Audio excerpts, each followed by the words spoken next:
The Super Mario Bros. Movie was something I looked forward to since the moment the first trailer dropped. The animation looked beautiful, the casting seemed to pretty much fit the characters, and the hype just began to build and build. But sadly, they did not hit the mark. This is a painfully average movie that doesn't seem to have much heart, just a bunch of Easter eggs. I would argue that this could have been longer and been better off for it.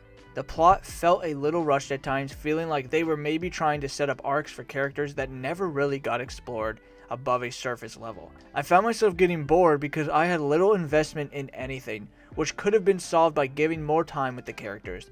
But saying this feels a bit nitpicky because it's abundantly clear the goal of this film was simply to be something fun for anyone with any familiarity of the franchise. The voice cast is spot on. Chris Pratt might not have been the best choice, but he did a pretty good job despite not always fitting the character. Anya Taylor-Joy was excellent as Girl Boss Peach, and Charlie Day was perfect as Luigi, but Jack Black as Bowser was easily the highlight, rightfully stealing every scene he was in. I wish there was more scenes with Bowser, or a bit more development to why he became the antagonist. Lastly, Seth Rogen as Donkey Kong felt a bit out of place, especially with his contagious laugh. Thankfully, the movie had one thing going for it. The animation is absolutely gorgeous. From the colorful streets of Queens to the glorious Mushroom Kingdom, we are treated to visually stunning art. Too bad that art doesn't mix well with the storyline. Basically, they ended up mashing lots of Mario content together, and with the hope of creating a really energetic structure, but frankly it led to a messy film form. Yes, there were scenes which gave me waves of nostalgia, especially when the game score was used because it felt like a great animated film.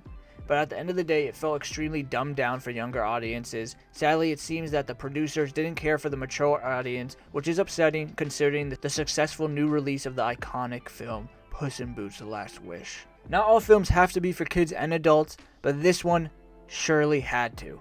In general, the film doesn't allow itself any breathing space and is constantly pushing full steam ahead. If you blink once, you've missed 3 Easter eggs. In short, this is absolutely fan service that squeezes everything you know from the universe into the running time. The writers rarely bothered to include fan elements throughout the narrative, which ends up making some iconic video characters' scenes feel a bit random and uncalled for.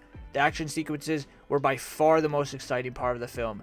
Sadly, each action sequence felt too short and would end just when I was getting excited. I won't pretend I'm immune to the occasional bit of fan service. I smiled like an idiot when they included a Rainbow Road shortcut jump. I enjoyed seeing characters that I personally love in the background like Yoshi and King Boo.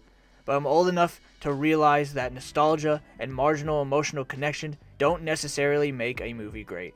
I suggest seeing this in a packed theater with kids like I did because it made me laugh a bit more than I would have if I just saw it with my friends. It's made for kids and that is a-okay, but I don't see a hopeful future for this franchise if they choose to make a sequel. It's just an amusement park attraction film.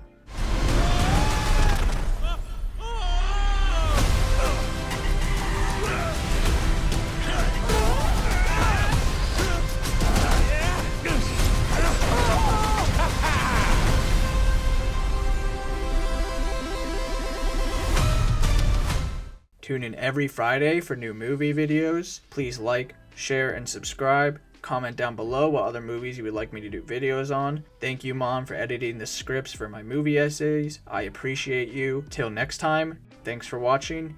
Catch you on the flip side.